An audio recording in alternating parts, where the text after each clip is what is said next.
I think one thing that we need to do is just, I'm not here to throw partisan elbows today. We got a serious problem and we need to fix it. And what we need to do is get out of this discussion about it's just about more money. It's not just about more money. It's about fundamentally changing the way we address this problem and freeing up money that's being spent for the wrong purposes. We saw that in North Carolina with Justice Reinvestment Act. When you free up hundreds of millions of dollars, you can do good things with that, not the least of which is spending time to focus on the systemic problems that plague all of the states and the federal justice system. So let's check the elbows, talk about solutions, and more importantly, listen to you all, because you've done some great things. Sheriff, you guys are doing great stuff in Texas. Commissioner Geis, my friend David Geis, doing great things in North Carolina. So why don't we just focus on fixing the problem? Why don't we focus on how do we get people diverted from prison to begin with into mental health? Why don't we focus on recognizing that doctors, although they may be doctors, they may not be mental health experts? Evidence the example that Mr. Early had when he went into the hospital.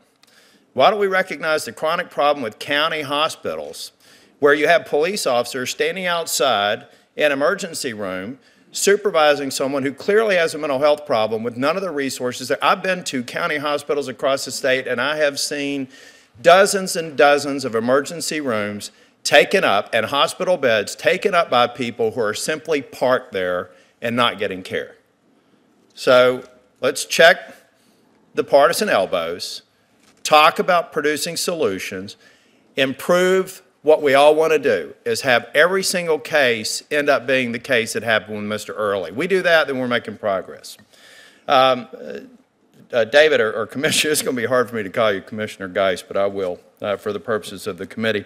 Can you talk a little bit about justice reinvestment and specifically as it relates to progress that we're making to people who may have been, who may have gone into prison, who are coming out, and what kind of interventions are we doing that you think are producing better outcomes? Thank you, Senator. I'll focus first on justice reinvestment. In 2009, the data in North Carolina revealed that 56% of the people that came into prison that year came in as a failure from community supervision. And of that number, 76% were a technical violation, not someone committing a new crime and not someone absconding supervision, but that group of people were tying up very expensive prison beds. Additionally, in '94, the state had passed legislation, structured sentencing, and since that legislation was in place, it did not offer any supervision when to the majority of folks, over 15,000 felons a year, were being released without any supervision at all in North Carolina. Additionally, what we identified was that our very expensive treatment opportunities were actually being provided for the wrong group of people. They were being provided for folks that were a low risk. The dollars were not being targeted.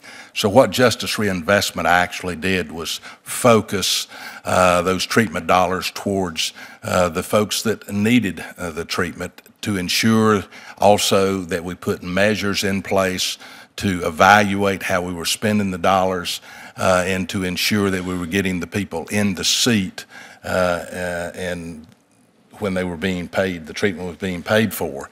Additionally, we focused on providing treatment, and the legislation provided the assurance that those felons that were getting no supervision would be getting supervision when they were released from prison. Now in North Carolina today, everyone, all felons that fall in what we categorize as an A through E felon, the worst of the worst, receive 1 year supervision, and all other felons receive 9 months supervision. Additionally, what we saw with regard to our revocation rate, when we began addressing those underlying issues, we were able to see a 50% reduction in our revocation rate.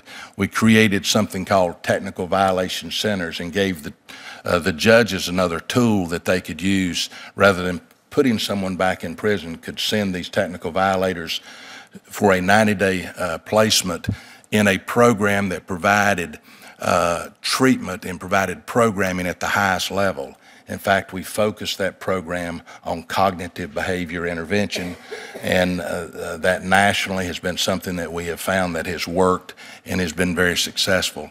So we were able to do some things with justice reinvestment. Number one, we diverted cost of building prisons. Governor McQuarrie can say today that we're probably one of the few states in the nation that doesn't have any building plans in front of them. Yeah, Mr. Chair, I know my time's expired, but literally a cost avoidance of somewhere on the order of about $500 million. That's correct. And how many prisons have we actually closed? Since 2011, we've closed 11 facilities, and we've saved in 4 years $109 million. That's the sort of stuff that happens when people check their partisan leanings at the door, focus on the root cause, and then we can go back and cross swords on a partisan basis.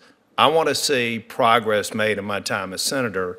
I thank Senator Franken and I thank Senator Cornyn for trying to focus on building on some of the successes that you all have here and the personal experiences, and I appreciate you being here today. Thank you. Thank you, Senator Tillis.